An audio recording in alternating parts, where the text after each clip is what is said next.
Welcome pregnant mamas, people who care about pregnant moms, and people who care about music therapy.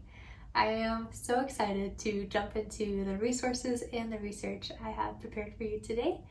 It's been a very special 2 weeks of diving deep into music therapy journal articles and putting together just 20 minutes of what I would consider to be the most helpful bits of knowledge and examples and practices to help you on your journey. As I have mentioned on Instagram before, I'm currently 5 months pregnant with a baby boy, so this topic has been particularly meaningful for me right now. As I share about the research behind using music therapy in pregnancy and some practices, I will also be sharing what I have used and found useful in my own pregnancy experience. So let's get down to it. The AMTA, or the American Music Therapy Association, describes music therapy as the clinical and evidence-based use of music interventions to accomplish individualized goals within a therapeutic relationship by a credentialed professional who has completed an approved music therapy program. Their definition is so perfect and thorough. My shorthand definition for you is when a music therapist uses music to help their client or clients reach non-musical goals. So one quick important side note for clarification: this video is not music therapy. It's not even a substitute for music therapy. I would highly recommend finding a board-certified music therapist to help you in your pregnancy journey if you have access and the means to do so. I am a board-certified music therapist. This is not the same as a music therapy session. So after this video, please don't tell anyone. You just had the best music therapy session of your life. They'll probably know that you've never had one before if you say that. The purpose of this video is to be helpful. I desire to help you understand both what music therapy is and how music therapy can be helpful in pregnancy. If you finish watching this video and then you tell people, I learned so much about music therapy and I understand how it can help women in pregnancy or you in your own pregnancy journey. If you're more excited about music therapy than you ever have been before, then I will have reached my goal. But speaking of goals, what might some non-musical goals be for those experiencing pregnancy? Well, throughout pregnancy, soon-to-be moms have so much going on. Even the easiest pregnancy, the body is going to be changing drastically over an estimated 9-month period. The hormones are flooding the system, and a lot of decisions about the future have to be made. Austin's article in 2008 said 1/5 of pregnant women experience problems with mental health before or after childbirth. Research from Jacqueline and Cox in 1998 and 1987 show us up to 2/3 pregnant women show some psychological symptoms, especially in the first and third trimester of pregnancy. I'm very happy to be in my second trimester right now. But those show up in the form of irritability, anxiety, labile mood or quickly changing mood, and a tendency towards depression. Clinically manifest depression is present in up to 10% of pregnant women, especially in the first trimester of pregnancy, and the risk is higher in pregnant women who've had a history of depression, miscarriages, marital disagreements, and conflicts. Other factors that may increase the risk of clinically manifest depression can include the response of different family members or the partner of the pregnancy.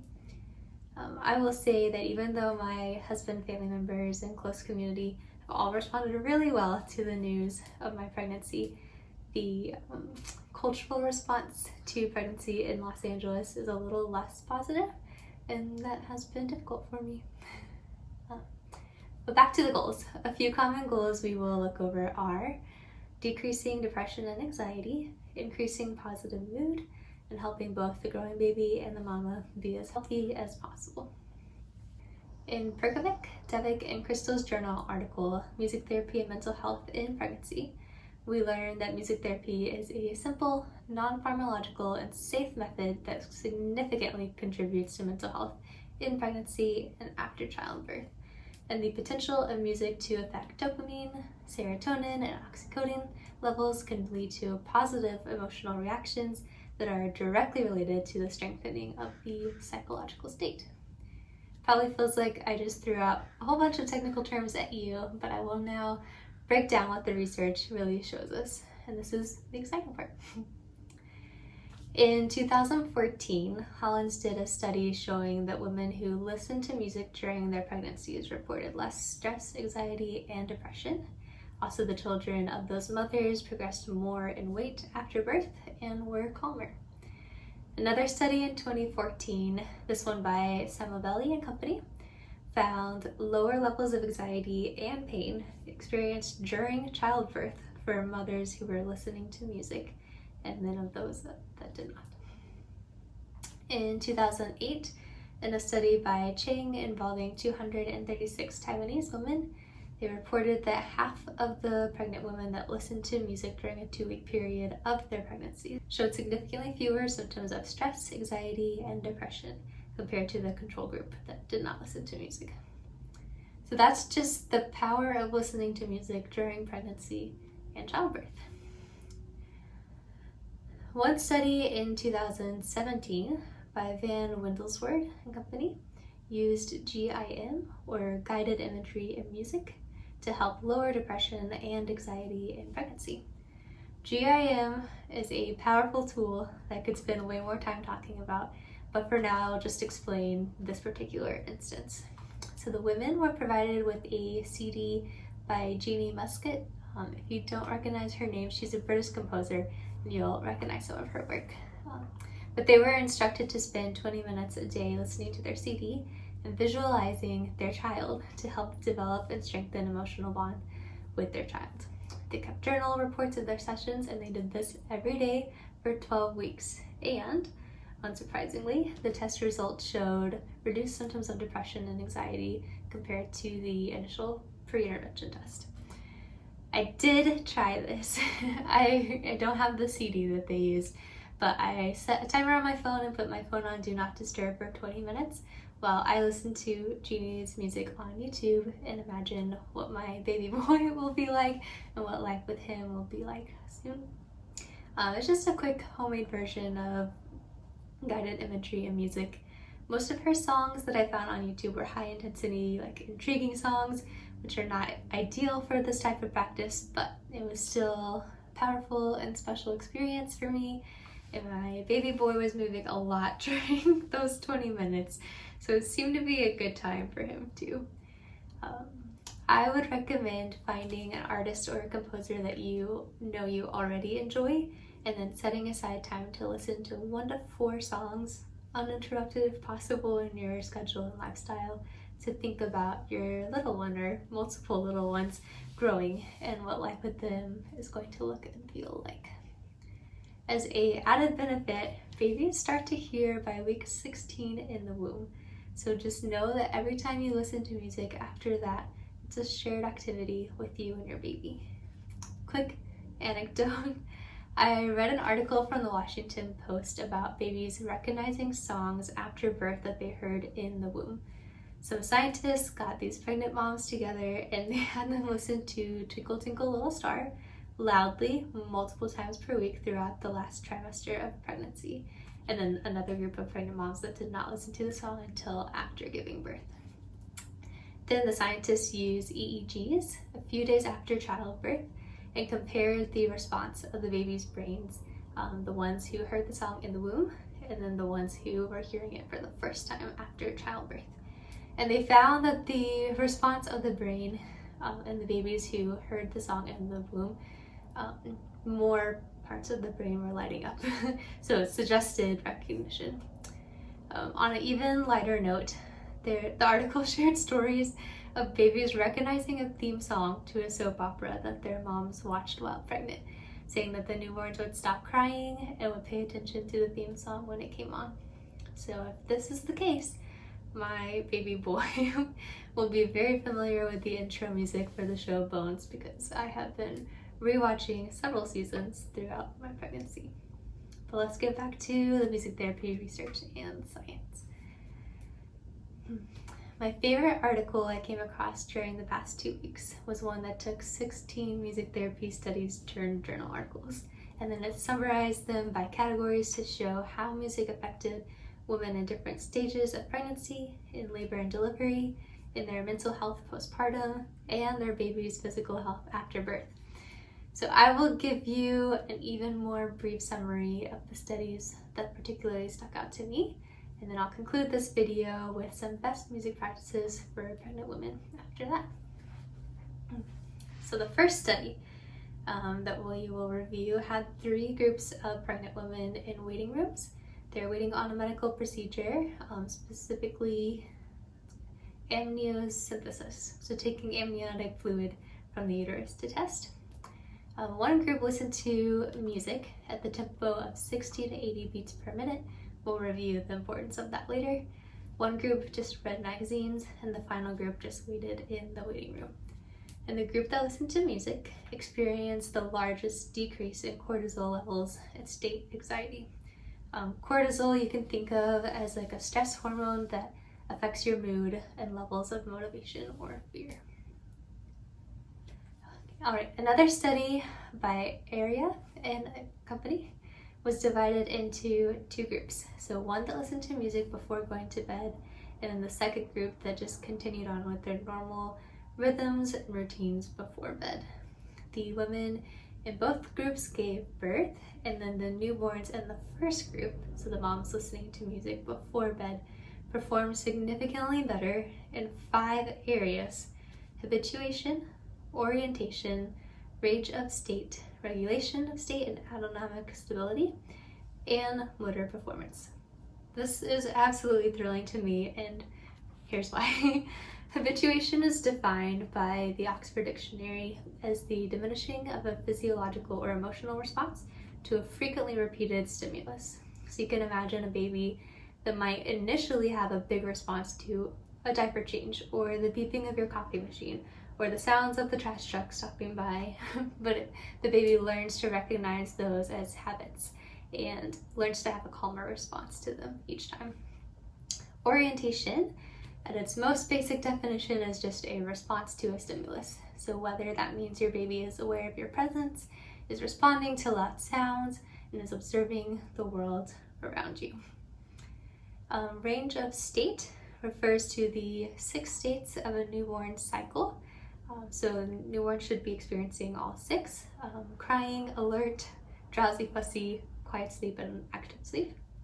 And then regulation of state would refer to the baby's ability to transition from one to the next, which will often depend on external stimuli.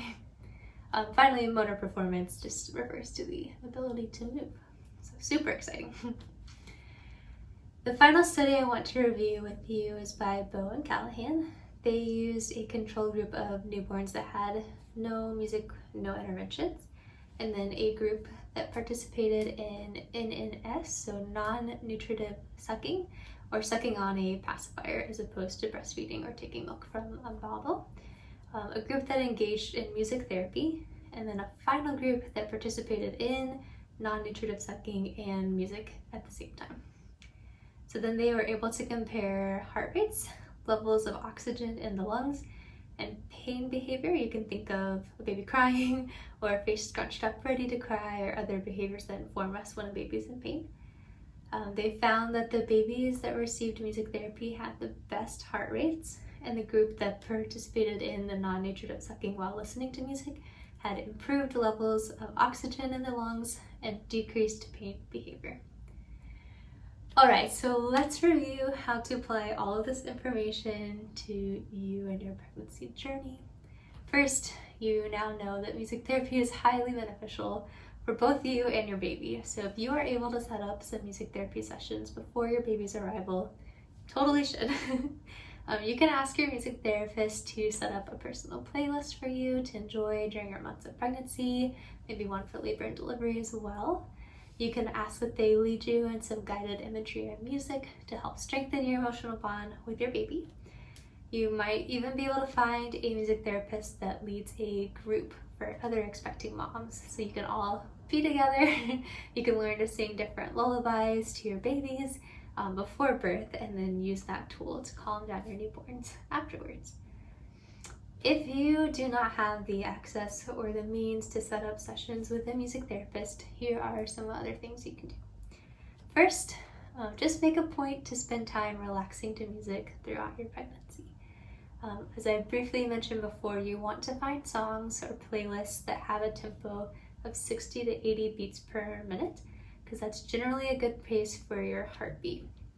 Your heartbeat will often mimic the beat of the music that you are listening to. You know how movies will play like suspenseful music during certain scenes, and your body responds to that more than it would if the scene did not have any music. So same concept, but you want to use the opposite effect. So if your heartbeat's up here, you're finding music that'll bring it back down to a more appropriate level. I did briefly check Spotify, since that's the platform that I use most often to listen to music, and I found playlists called 50 beats per minute or 60 beats per minute. So I didn't check if the songs actually fit the tempo, but you're welcome to try that and see if it helps. Second, practice singing lullabies or your favorite song to your baby while they are in the womb, so you can both enjoy this shared activity before your baby's born, and so that your baby's familiarity with the song will help calm him or her down in moments of stress after birth. My husband's made a special point of singing or playing songs from his favorite video games so that he can use those to calm our baby after he's born, and so they can enjoy playing those games together in the future. So, always an option. Third, consider listening to music as you get ready for bed every night. That tip is super simple, but as we saw in the study, it can make a big difference.